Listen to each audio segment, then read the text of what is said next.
Hello everyone and welcome back. Today, I'm reading the second part of yesterday's story, so grab your flashlight and follow me into the darkness. After I pulled a few yards of hair out of my shower drain, I spent the night in the college library. It's open 24 hours during finals, but I'd hardly call my nights restful. I nod off only to shoot awake a few moments later. My brain was fried. It took me 5 attempts just to write the first part. I spent Friday afternoon sprinkling salt around the house, lit sage, recited prayers from the Bible, tried chalk and protective seals. I didn't feel any kind of positive or negative presence, honestly. I don't know if it made any difference. I felt pretty stupid and started to wonder if I had hallucinated the entire thing. Until I went upstairs. The hair was still there, a long black cord snaking across the bathroom floor out into the hall. It hadn't moved, thank God, but it was just as haunting. I was too afraid to touch it, so I left it there. I decided to go to a hotel, even though I hate them. Those cold, sterile rooms remind me of my life after my parents died. The disconnected foster homes I endured until I finally got out. You don't care about that. Anyway, I've since spent the last 3 nights in a local hotel. The dreams are still with me. Friday night the nightmare came again. Waking up in my house and walking downstairs. Turning on the lamp in the living room. Mirrors along the way on every inch of my walls. My reflection was there like always, but this time, things were a little different. It was clear she was trying to tell me something. Again, the loud noises erupted throughout the house, but the water shooting from the drains had stopped, and now the floorboards were trembling harder than ever. They were leaping off, peeling back. It felt like an earthquake. The whole house was shaking, but amazingly the mirrors were still, as if the house was moving around them. They seemed like a getaway to another world. She was standing there, on the other side of the mirror, the long-haired me, gesturing at the floorboards despite the chaos. It was only then that I noticed her right forefinger was missing. She was intent on the floor, staring dead into me with urgency. She looked in pain, pleading. I looked to the floorboards, but I could hardly move with the ground shaking so furiously beneath me. I leaned against the mirror for support, and when I looked back, she was banging on the other side with her fists, screaming. I don't think there were words, just cries of suffering and horror. Tiny cracks were forming in the glass, just as I see my reflection explode into a storm of shards before me. My eyes should open. The same exact dream since that night. Every morning the same gasps for air. 3 nights of that shit, and I couldn't take any more. I returned to the house this morning. People were telling me to leave, to move, to get out. But if you've never had anyone you loved die, the idea of a presence after death is comforting in a way. My parents were my whole world. I lost them when I was 14. I think part of me wanted to know what was after death, wondering if somehow this was them trying to reach me.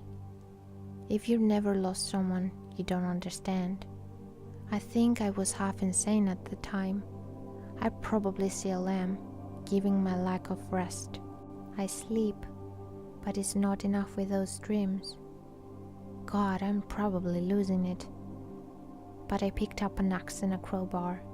I just had to know. I needed to know. If these dreams aren't going away, shit, I'm really tired. I'm still reeling from what I found, trying to collect myself as I type this. I took the crowbar to the living room floorboards, the place where she had pointed in the dream the night before.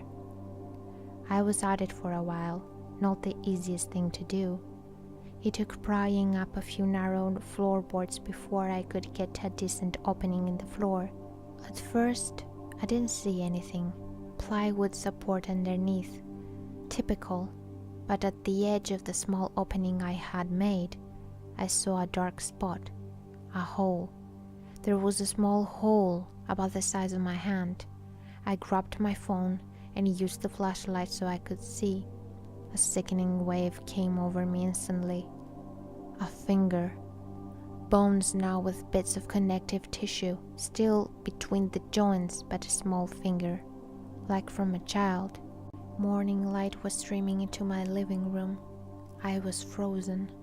Hand was shaking as I held this little thing. Anxiety, I can't even explain. My breath was staining. It felt like hours. I was staring at this finger, dizzy from the realization of what my dreams, what this house was telling me. The agonizing amount of time forced my eyes to refocus, and I spotted something else in the hall. The light through the windows was illuminating everything except for a distinct black spot.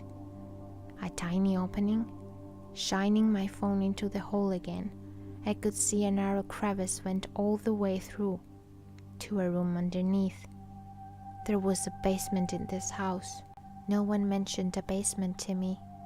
Honestly, I don't think my realtor knew, and who the hell knows if the precious owner was holding out or not. But at this point, I wasn't stopping. My head was spinning, but I was determined to find out what the hell was going on, what had happened in this place. There aren't many places one could hide a secret door in this house. I checked the closet positioned underneath the stairs, figuring that was the most obvious. And I was right. The wall in the back was ordinary in every way, but I started feeling around the edges. Sure enough, around the bottom of the back was a tiny crack with a flow or cool air. It was sealed though, couldn't find any holes. But I bought that axe today and I was going to use it. All of this felt personal somehow. I felt chosen. Was I helping a ghost? Was I solving a crime?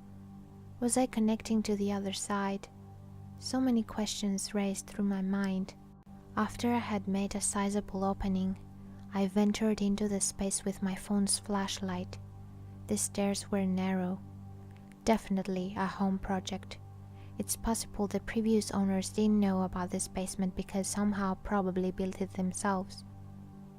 Upon reaching the bottom, I was surprised to find a light had been installed. A single bulb with a string switch that illuminated the tiny space. The room was about 8 by 8 feet. Everything was made from cement, but nothing stunned my heart more than what was tucked in the corner.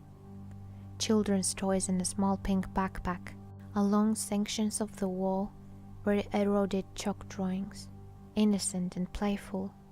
My suspicions about the finger belonging to a child were ringing true. My stomach was in knots. Tentative, I approached them. From the headless Barbie to the color of the backpack, I assumed it had to be a young girl. I had no idea what to think. A thick layer of dust covered the items, but I noticed a tag on the backpack with something written on it. I resolved my courage and grabbed it, figuring I had already come this far. Haley? From privacy reasons, I'm not going to share the last name, because the last name of this backpack also happens to be mine. Hey there, it's Angie. Thank you so much for listening to this story. If you like it, please leave a thumbs up. And if you want to hear more stories from me, please subscribe to my channel. And I will see you all in the next video.